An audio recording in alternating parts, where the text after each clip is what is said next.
हाँ तो भाई, इंडिया वर्सेस बांग्लादेश का मैच खत्म हुआ जाता है। चैंपियंस ट्रॉफी अब एक ऐसे मुकाम पे, लिटरली अपने दूसरी मैच में एक ऐसे मुकाम पे पहुंच चुकी है जहां पे पोटेंशियली दो टीमें तो ऑलरेडी साइड लाइन होके बाहर बैठी हुई हैं। और वो दोनों हैं जो कि एक जमाने में एक ही मुल्क होते थे, पाकिस्तान और बांग्लादेश। इन दोनों कंट्रीज की हिस्ट्री रिच है, बहुत रिच है। बांग्लादेश को साल 2000 में टेस्ट स्टेटस मिलता है, आईसीसी के टूर्नामेंट्स वो होस्ट करता रहता है, लेकिन परफॉर्मेंसेस दोनों टीमों से नहीं आ रही हैं। पाकिस्तान 30 साल के बाद एक आईसीसी का इवेंट होस्ट कर रहा है, लेकिन परफॉर्मेंस कहीं नहीं दिखती। और इसी तरह बांग्लादेश ने हमें लिटरली बस इंडिया से खेल के समझा दिया है कि भाई तुम लोगों का बचना मुश्किल ही नहीं, नामुमकिन है। क्योंकि इंडिया जिस तरह के फॉर्म में है, जिस तरह के रिदम में वो है, इवन विदाउट बुमराह, ये बहुत ही खतरनाक साइंस है, ये फियर्स वाली बात है। मैच पे आने से पहले मैं एक बहुत बड़ी आप लोगों को न्यूज बताना चाह रहा हूं, जो कि आप लोगों को पता ही होगी कि फखर जमान अब ऑफिशियली चैंपियंस ट्रॉफी से रूल्ड आउट हो चुके हैं। वो हैमस्ट्रिंग इंजरी जो कि चैंपियंस ट्रॉफी की लिटरली सेकंड बॉल पे जो उनको हुई थी, वो अब उनके पूरे टूर्नामेंट के लगवा चुकी है। और किस्मत तो हमारे साथ शुरू से ही नहीं थी। जहां हमें सैम अयूब से उम्मीदें थी, उसका एंकल ट्विस्ट हुआ, पूरा वही ट्विस्ट हो गया टीम से।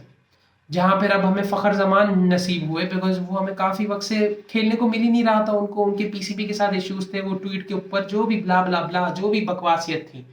अब फाइनली जब वो टीम में आया, अब फाइनली जब हमें लग रहा था कि यार अब पाकिस्तान के पास एक तो ऐसा ओपनर है जो कि सैम अयूब स्टाइल में खेलेगा, हम लोग रेडी थे सैम अयूब और फखर जमान की हीरोइक्स और वंडर्स देखने के लिए, जो कि अब मेरे ख्याल से किसी और जन्म में देखने को मिल सकता है, क्योंकि दोनों इंजर हो चुके हैं, टूर्नामेंट से बाहर हो चुके हैं। और हमें नसीब हो रहे हैं अब इमामुल हक उनकी जगह। अब जो है ना, पीसीबी की मैनेजमेंट में दिमाग नहीं है, या इन लोगों को मजे आने लगे हैं इस तरह के बेहुदा बकवास फैसले रखने में। इन लोगों का पहले प्लान था, जिसको मैं बैक करता हूं। इन लोगों का प्लान ये था कि हम एक ओपनर की जगह मिडिल ऑर्डर में थोड़ा सा सैक्रिफाइस रखते हुए एक स्पिनर ले आते हैं स्क्वाड में, जो कि मोस्ट प्रोबेबली सुफियान मुकीम ही होता, जिसकी बदौलत अबरार अहमद को भी हेल्प हो जाएगी। लेकिन मुझे समझ नहीं आ रहा इन्होंने ऐसा क्यों नहीं किया। उस्मान खान जो कि आपके 15 के स्क्वाड में ऑलरेडी है, वो एक पोटेंशियल ओपनर है, वो T20s में ओपन करने ही आता है, लेकिन उसको ये लोग चांस नहीं देंगे। इन लोगों ने उस पर ट्रस्ट नहीं किया। और इनके जो सो कॉल टीम के सीनियर्स हैं, जो कि हर दफा जिम्मेदारी लेते हैं, जो कि किंग है, सुपरमैन है, इन लोगों के अंदर बहुत ही ज्यादा, मैं कह सकता हूँ, बहुत ही इनकी सेल्फ रिस्पेक्ट है कि हमेशा जब भी इनको मौके मिलते हैं ये लोग खड़े हुए हैं। इन लोगों को थोड़ा सा ये ना, थोड़ा सा अजीब लगा, इन लोगों को थोड़ा सा डर लगने लगा। जैसे अभी तो डर लग ही नहीं रहा, टीम तो वेल सेटल बिल्कुल पड़ी पड़ी है कि भाई जीत गए हम तो बस, अब तो बस चैंपियंस ट्रॉफी हम फॉर्मेलिटी के लिए खेल रहे हैं, मैं ऐसी ट्रॉफी दे दो हाथ में। तो ये फजूल फैसले इन लोगों को कहीं भी लेकर नहीं जाएगी। मुझे नहीं लगता कि अब पाकिस्तान का हम कभी भी जिंदगी में हाई देखेंगे, क्योंकि जो हाई हमें फील हो रहा था, हमें तो लग रहा है हमें किसी की हाई ही लग गई है।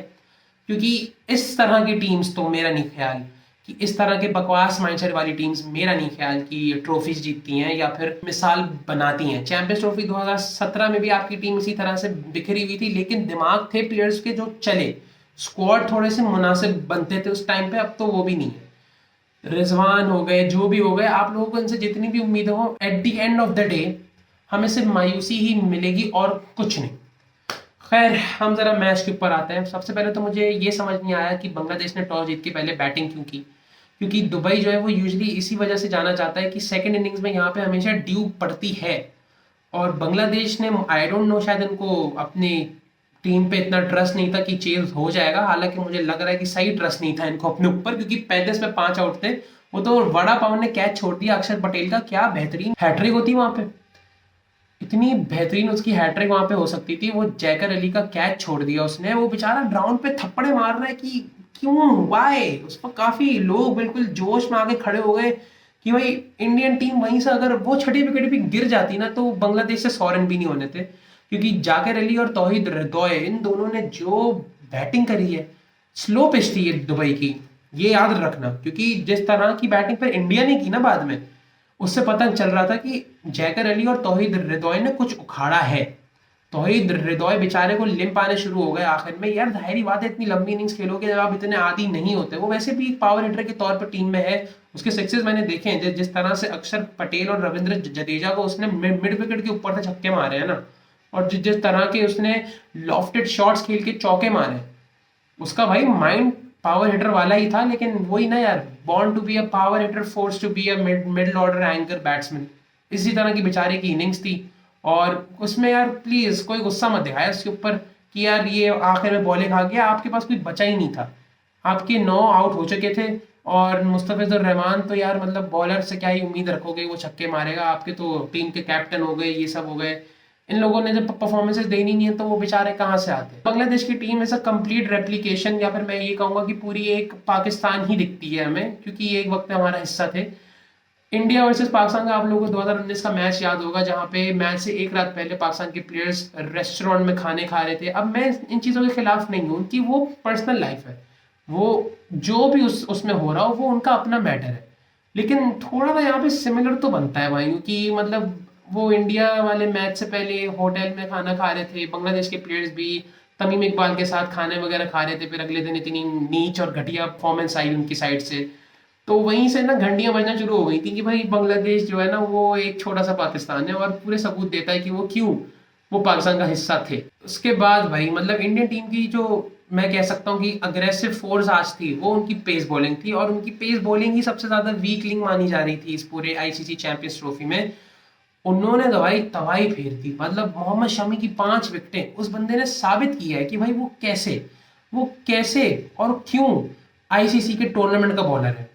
वर्ल्ड कप 2023 के बाद उसका ये दोबारा एक 5th विकेट हॉल समथिंग आया है, फाइनल में तो उसने नहीं लिया था, लेकिन 2023 के सेमीफाइनल जो उसने न्यूजीलैंड के खिलाफ मुंबई में खेला था, उसके बाद अब दुबई में आईसीसी चैंपियंस ट्रॉफी 2025 में उसका ये एक और 5th विकेट हॉल आया। उसके बीच में कुछ भी नहीं है, इंग्लैंड वर्सेस इंडिया की ओडीआई सीरीज में भी उसने कुछ खास इंप्रेस नहीं किया था बॉल के साथ, स्ट्रगल उसने बहुत किया, लेकिन उसने पूरा पासा ही पलट दिया इस मैच में, और वो बहुत गंदे फेयर्स दे के जा रहा है हमारी टीम को। उसके बाद फिर उसको सपोर्ट दिया हर्षित राणा ने। इंडियन टीम का आज सिर्फ एक ही वीक लिंक था, वो थी उनकी फील्डिंग। रोहित शर्मा के कैच ड्रॉप से लेके हार्दिक पांड्या के कैच ड्रॉप तक, मतलब तौहीद हृदय का वहां पे कैच पकड़ लेते और वहां पे जाकर अली का कैच ये लोग पकड़ लेते, और अगर कुछ रन आउट अटेम्प्ट्स भी अवेल हो जाती इनकी साइड से, तो यार बांग्लादेश की टीम से 150 भी नहीं होना था यहाँ पे, या शायद 100 भी नहीं होना था। तो ये है कि हम ये कह सकते हैं इंडियन टीम ने बैटिंग प्रैक्टिस के लिए थोड़े से रन बढ़ा दिए, इसी तरह से उन्होंने खेला है। शुभमन गिल ने बिल्कुल इसी तरह बिल्कुल रेप्लिकेट करी है अपनी एक इनिंग्स, जो कि वो अपने विराट कोहली सर आइडल मानते हैं, उसी तरह की इनिंग्स खेलते हुए उन्होंने ये साबित किया है कि क्यों वो नंबर 1 ओडीआई बैटर बने हैं। बिल्कुल वेल डिजर्व्ड रैंकिंग है। मैं पहली दफा कहना चाहूंगा कि आईसीसी की रैंकिंग ना बिल्कुल फेयर हुई है, फेयर एंड स्क्वायर हुई है। उसने एंकर इनिंग्स खेलते हुए सेंचुरी की है, और riding high on confidence Rahul की कीपिंग तो एज यूजुअल बेहतरीन थी ही, हालांकि उसने भी एक स्टंपिंग एरर का भंड मारा है, बट स्टिल इंडियन टीम की फील्डिंग के अलावा मुझे इंडियन टीम में और कहीं भी बग्स दिखाई नहीं दिए।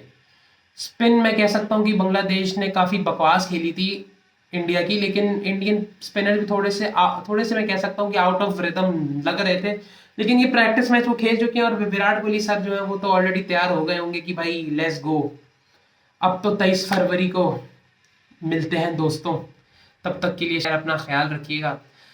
रोहित शर्मा के इसी तरह 11,000 ओडीआई रन्स भी हो गए, वो भी रिदम में फुल शुरू के 10 ओवरों में दबा के आंखें बंद करके यहाँ पे मारो, वहां पे मारो, यहाँ पे मारो, हर टीम की बर्बादी का सबब बन चुके हैं रोहित शर्मा सर हमारे। अपना मोस्ट प्रोबेबली आखिरी आईसीसी टूर्नामेंट वो खेल रहे हैं, और विराट कोहली सर का भी पोटेंशियली आखिरी टूर्नामेंट होना चाहिए आईसीसी का, तो इसको एक हायर नोट पे एंड करना भी चाहिए इनको, और ये कंटेंडर्स है बहुत स्ट्रॉन्ग ये ट्रॉफी जीतने के लिए।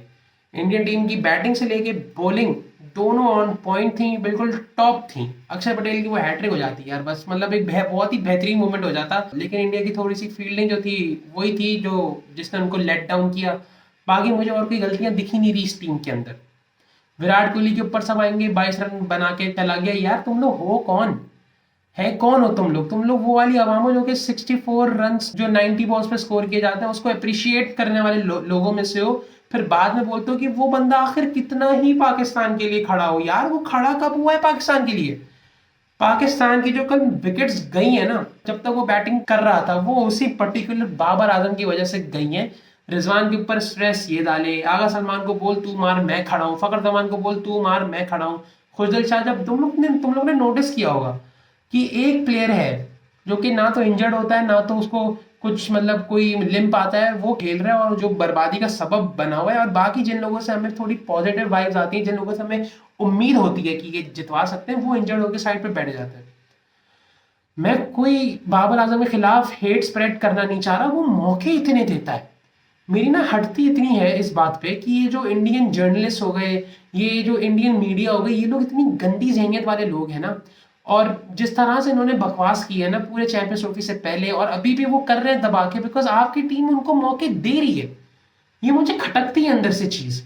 इंडियन टीम पे मुझे कोई इतना कोई खास कोई इतनी खुशी नहीं है, मेरी बला से हारे वो, क्योंकि उन्होंने जिस तरह का सलूक मेरे मुल्क के साथ किया है, हमारे साथ किया है, वो तो भाई बिल्कुल भी अनफॉरगिवेबल नहीं है। जहां पे चैंपियंस ट्रॉफी पूरी पाकिस्तान में होनी चाहिए थी, वहां उनके फजूल के रोने शुरू हो गए, हम बम से उड़ जाएंगे, हम फट जाएंगे, मर जाएंगे, जो करना है करो। अब मुझे नहीं पता, 23 फरवरी को सारे सारे झंडे गाड़ो, क्योंकि पाकिस्तान के पास कुछ भी है ही नहीं अब खोने के लिए। There is nothing to lose for Pakistan. मैं मोटिवेट करना चाह रहा हूं तुम लोगों की, भाई प्लीज ये हैंड शेक होलसमनेस वाले फजूल बकवासियत वाले मोमेंट्स दिखाओगे तो भाई अभी से मैं कह रहा हूँ हेड टिल रख के मैच उनको दे दो और बैठ जाओ होटलों पे, क्योंकि तुम लोगों से नहीं हो रहा। ये लास्ट अपॉर्चुनिटी है पाकिस्तान के लिए, ये लास्ट अपॉर्चुनिटी है। इंडियन टीम की जो आज सबसे बड़ी वीक लिंक थी वो उनकी फील्डिंग थी, उसको उसको देखते हुए नोट्स बनाओ, थोड़े अपने गेम प्लान में चेंजेस लेकर आओ। बाबर आजम आखिर कब तक आपके फैंस इसी तरह रुलते रहेंगे? तुम्हारे सन जलील हो रहे हैं, वो पता नहीं कौन से अकाउंट से अपनी डीपी पे या तो आपकी फोटो लगाई हुई होती है, या फिर पाकिस्तान की शर्ट पहन के पीछे आपका नाम और नंबर लिखा हुआ होता है। उन लोगों के लिए खेल लो यार, पाकिस्तान को जितवा दो, ताकि हम चाहते हैं कि वो हम पे चढ़े दौड़े मारे, हमारी बेइज्जतियां रख दें कि भाई बाबर आजम ने तो आज पाकिस्तान को जितवा दिया। हम चाहते हैं ये चीज कि हो। हम खुद जीत जीत के थक गए आपको निहायती यूजलेस प्लेयर साबित कर करके। हमें मौके क्यों आप ही देते हो? फॉरेनर्स को भी, ये इंडियंस को भी मौके आप ही देते हो। पाकिस्तान के लिए एक बहुत बड़ी अपॉर्चुनिटी अब दोबारा आने वाली, जो कि 2024 के T20 वर्ल्ड कप में आई थी यूएसए से हारने के बाद। पाकिस्तान ने वो वाली तो फंबल कर दी, ये वाली फंबल नहीं होनी चाहिए यार। चैंपियंस ट्रॉफी के डिफेंस में आप हो, फिर कोई ट्रॉफी नहीं आनी आपके हाथ में। प्लीज थोड़ा सा दिमाग से खेल लो। फखर जमान की एक वीडियो थी, ये आपके सामने आई होगी।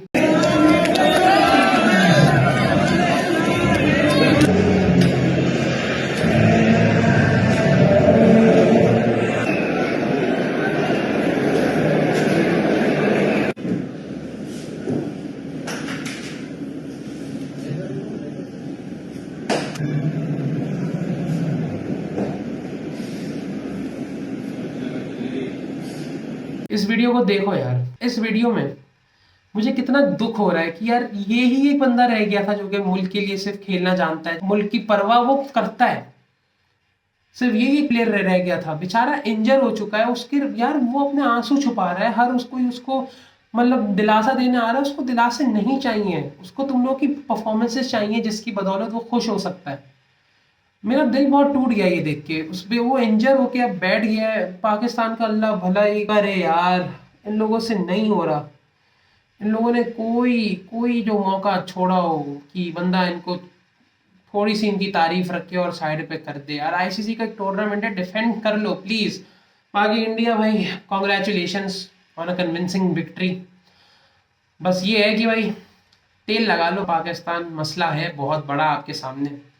इतना मोटिवेट करने का भी कोई फायदा नहीं है। हम दोबारा, जैसे मैंने कल भी कहा था, हम 23 फरवरी को यहीं ऐसे जिगजैग बैठे हुए होंगे और हम बोलेंगे कि पाकिस्तान ने कहाँ पे ब्लंडर्स मारे हैं। और हम दोबारा एक ही स्पेसिफिक प्लेयर को क्या कहते रहेंगे कि अगर ये एंकर इनिंग ना खेलता, अगर ये शुभमन गिल जैसी इनिंग्स खेल लेता, अगर ये रोहित शर्मा जैसा हमें फायर वाला स्टार्ट दे देता, तो बहुत कुछ हो सकता था, बहुत कुछ बदल सकता था।